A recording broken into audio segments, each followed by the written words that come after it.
Hi Kenra, Low Wheeler here again with another amazing balayage tutorial. Today we're jumping right on in to some of my favorite high impact techniques so you can open air just like me.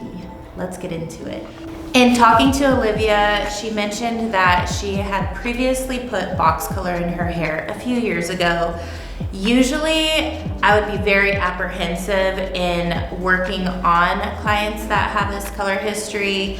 As I look at her hair, it's seemingly to be in good condition and each hair strand is nice and fine. I'd be a little bit more apprehensive if I saw damage present and if I saw a buildup of really deep or reddish tones in the hair. Usually when we see this, it's gonna be a no-go without a test strand, especially when we're using a foil application, because as we know, box hair dye has metallic elements in it that do have a negative reaction to other chemicals, especially within a foil. So to be on the safe side, we're going to do balayage, and it's one of my favorite applications anyway. And looking at her hair in its current state, it seems like the direction that is best suitable to get us moving in the right direction.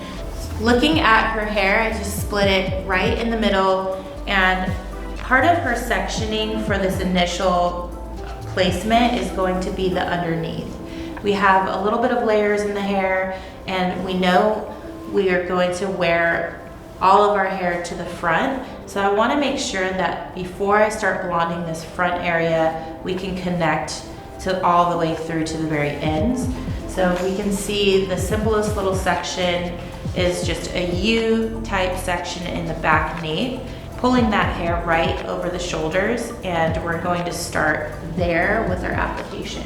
For Olivia's hair, instead of over directing these sections behind her to paint, I'm going to look at where they're going to sit on her shoulder, and I'm gonna paint them as they lie. To lift today, we're using blue powder lightener with 30 volume. I'm looking at her color, and if I see any overly lifted baby lit areas, I'm gonna take that into account as I start with my application.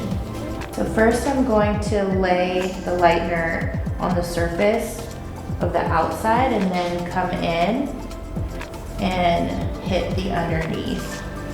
And I'm gonna keep this pretty off the scalp just because we don't want to hit her skin with lightener, and it's not important to the design. I actually do like a little depth in this area too, especially because we're going to keep her roots and crown pretty natural. So I like the balance that creates. And as I'm working the lightener down, I'm just making sure that it's nice and neat on both sides, and I don't have very much buckling in this section. This is where your tension becomes pretty important. You want to make sure that you're holding the hair and you're in control of the hair. And you can move around and be flexible without losing that tension. And then I'm going to drop it right over where I'd like it to fall, and then do the same on the other side. All right, here's the underneath section. So I'm super happy with that. Now I'm gonna travel right over the ear on both sides and connect the layers and lay them right in front of this previous section. So when I see little baby lights that I'm not really trying to lift past, to connect the whole section, you might see me feather past it without doing a heavy saturation. And this has everything to do with the amount of lift that we're trying to create. Here we're doing some nice bold panels. That way we can have a beautiful diffused placement. And as I pull the lightener through the ends, I'm just saturating it really well on both sides. And I always check the underneath just to make sure it's nice and clean. And we're gonna lay that right over the previous section. Okay, and now on the other side, we're going to do the same thing. When you're picking up your section, you want to make sure that you can't really see through the section, or else you might run into some blotches or bleeding. So every time I work with finer hair, I make sure to pick up a thick enough section so that way I'm in control. And just remember, what you see is what you're going to get when you're painting. So just making sure you're double checking underneath each section so it has a nice fluid blend and it has a nice even coverage. Now I'm going to take a deeper diagonal section and start working from the interior out to the money piece. This helps me to really get in there and work quickly.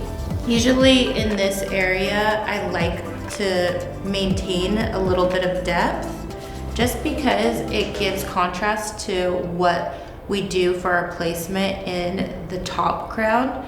If we blew this out and overlifted it, we would lose that pattern in the finish. So I'm gonna have my tip out kind of live on the lower side of this area. And checking the underneath. When I'm painting, I like to think of myself as I'm frosting a cake. That's how much lightener you want to see if you're really trying to get maximum lift. If you're already working on somebody that's pretty blonde, you can get away with a little less saturation, but since I am really about getting bold and bright lift, I always fully see a very thick layer of lightener.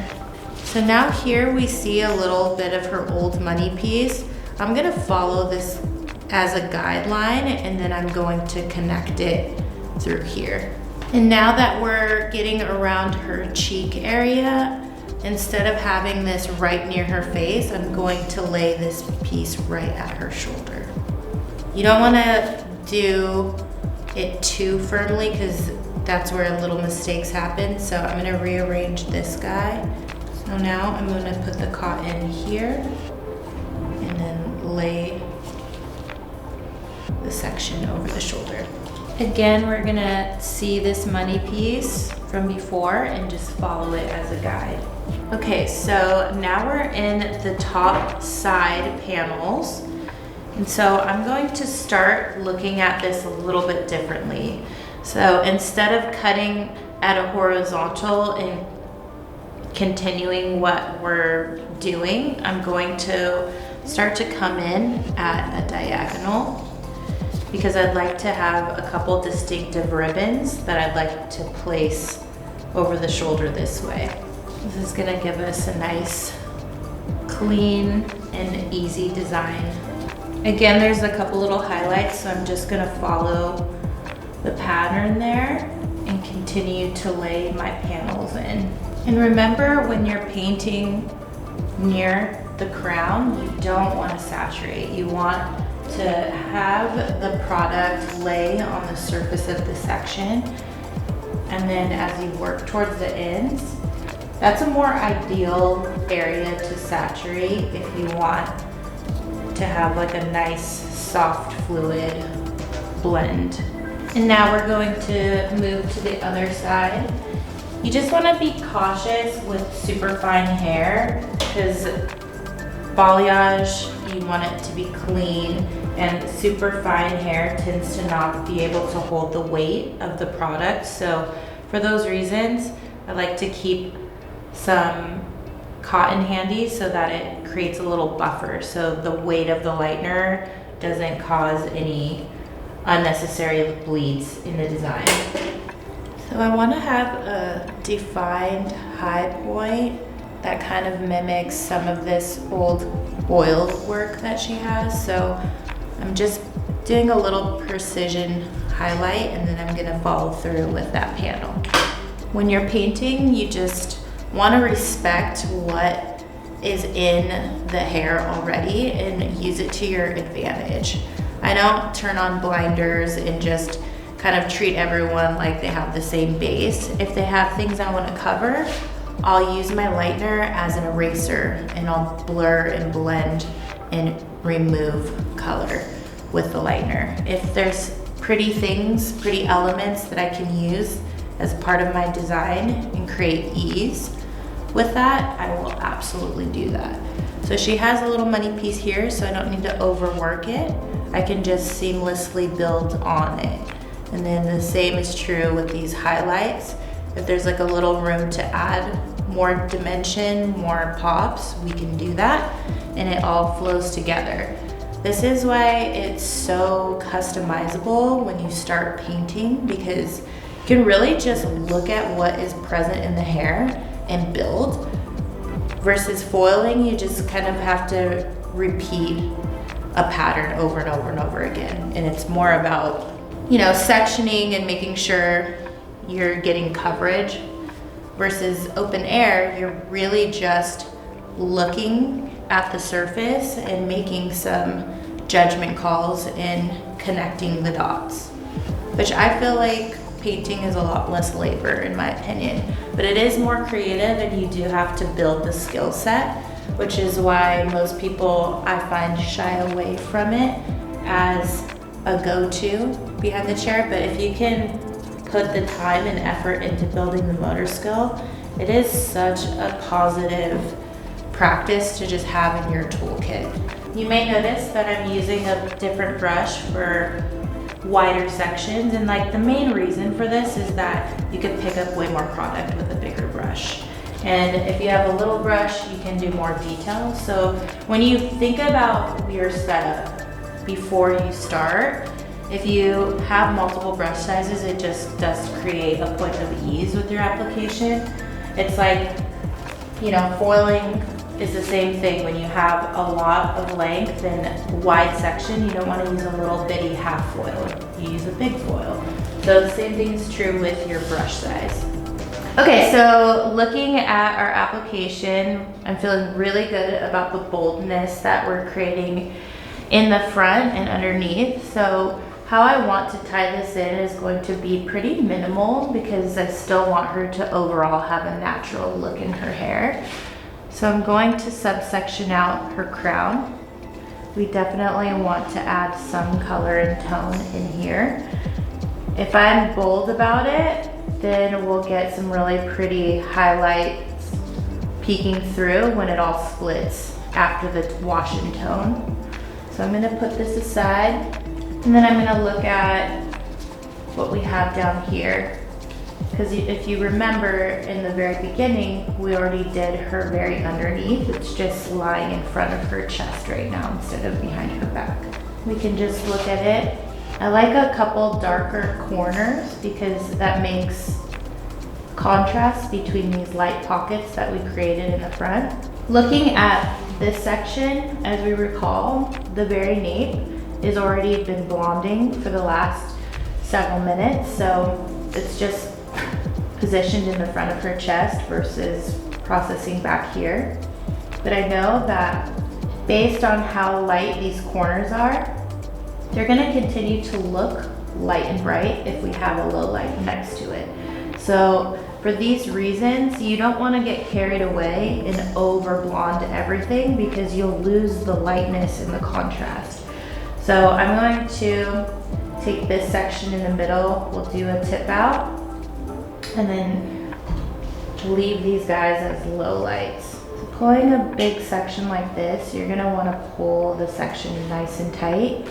And to make it easier, sometimes I ask my client to keep their head kind of tucked down chin to chest so I can get a nice tension.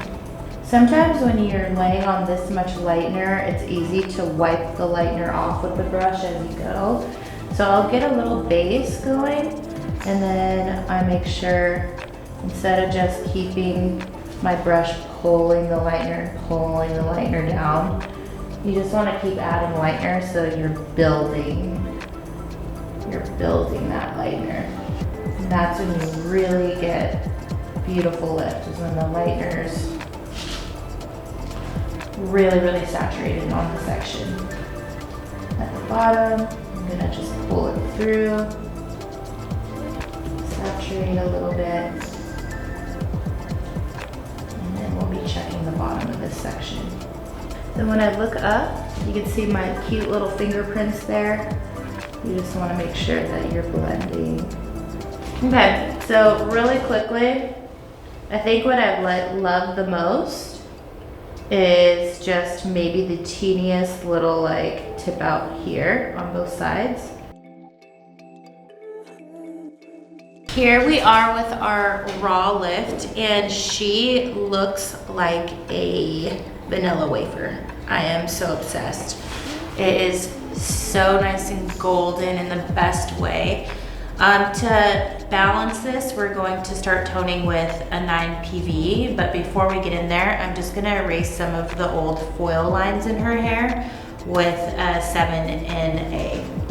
So sometimes when I'm toning, I'm just looking for things to erase. So I'm just gonna look in here and kind of erase some of the foils on the top so that I can blend those out. And then working on the back crown, I'm gonna hit that area first because I want that toner to really just neutralize.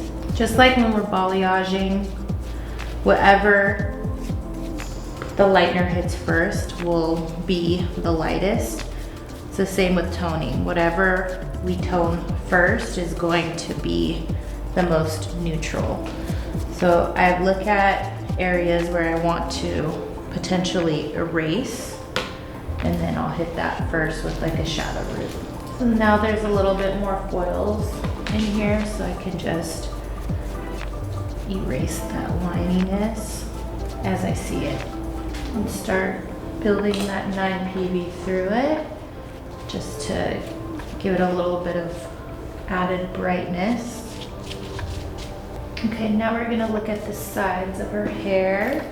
So I'm just making sure I can look and see where the ribbons and the high points are so that I can get in there and soften, taking similar sections as I did when we were painting, and just blurring out any lines that we don't want to see. Last but not least, we're just gonna take the edge off the money piece area.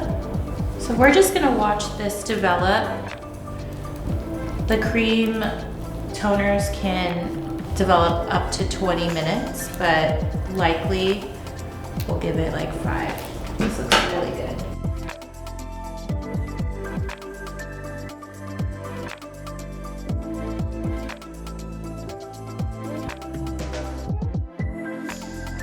Here is the finished look.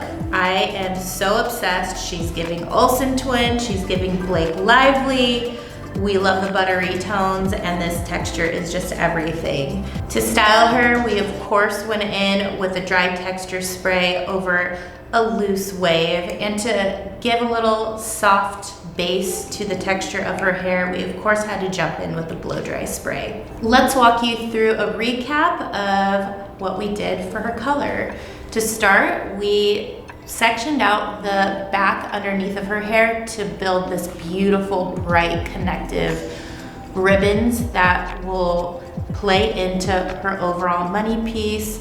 We worked through the sides of each of the front quadrants of her hair, and then we built these really beautiful panels so that we get this really nice contrast here. This is so signature for us, you guys. Like, this is a crowd pleaser. We ended up toning her roots out with a 7 NA for a really nice dirty blonde natural look, and then all over with a 9 PV. This gave us a really nice finish and balance to our balayage without taking all the gold out or leaving us with an overly toned effect. I thought this was just perfect. If you love this tutorial, please check out my playlist here on the Kenra Professional YouTube channel. Like and subscribe. There's so many amazing tutorials on here from myself and other amazing educators. And you can follow me at Instagram at @low_Wheeler Davis. Okay, bye.